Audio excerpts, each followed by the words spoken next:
மக்கள் வந்து இந்த இலவச பஸ்ன்ற விஷயத்தவ ஒரு முன்மாதிரி எடுத்துட்டா மற்ற மாநிலங்கள்லயும் கொடுத்துட்டு இருக்காங்க.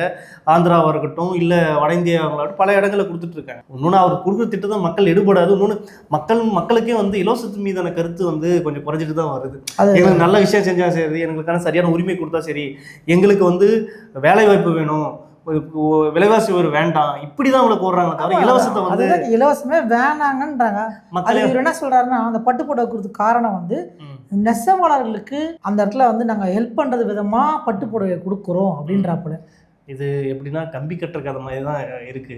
கண்டிப்பா இபிஎஸ் அவர்கள் கம்பி கட்டுற கதை மாதிரி அப்படிதான் இருக்கு. மக்களை எதிர்பார்க்கலைங்க. இன்னைக்கு நேற்று எடுத்த புள்ளி விவரங்கள்ல கூட ஒரு 10 நாளைக்கு முன்னாடி எடுத்த புள்ளி விவரங்கள் என்ன சொல்றாங்கன்னா, மக்கள் இலவசம் எதிர்பார்க்கல, எங்களுக்கு சரியான உரிமை எடுத்து கொடுத்தா போதும், வேலை வாய்ப்பு, பட்டினி இல்லாமல் இருக்கிறது, விலைவாசி உயர்வு, இந்த மாதிரி ஜிஎஸ்டி இல்லாமல் இருக்கிறது, இந்த மாதிரி தொழில் தொடங்குறதுல முன்னுரிமை கொடுக்குறது, இப்படி தான் எதிர்பார்க்குறாங்களே தவிர இந்த மாதிரியான இலவசத்தை மக்கள் கொஞ்சம் கொஞ்சமாக குறைச்சிட்டு வராங்க. ஏன்னா ஒரு கிட்டத்தட்ட ஒரு 15-20 வருஷமா இதுதான் அனுபவிச்சுட்டு இருக்காங்க. அதனால எங்கள் வாழ்க்கை தரம் முன்னேறல, இப்படி ஒரு இதை கொடுத்தீங்கன்னா பெட்டராக இருக்குன்றது தான் மக்கள் எதிர்பார்க்குறாங்க. நல்லதுங்க, நீங்கள் சொல்கிற மாதிரி மக்கள் உண்மையாக எதிர்பார்த்தாங்கன்னா 2026 நல்ல ஒரு வந்து நல்ல ஒரு தேர்தலில் வேட்பாளராக தேர்ந்தெடுப்பாங்க.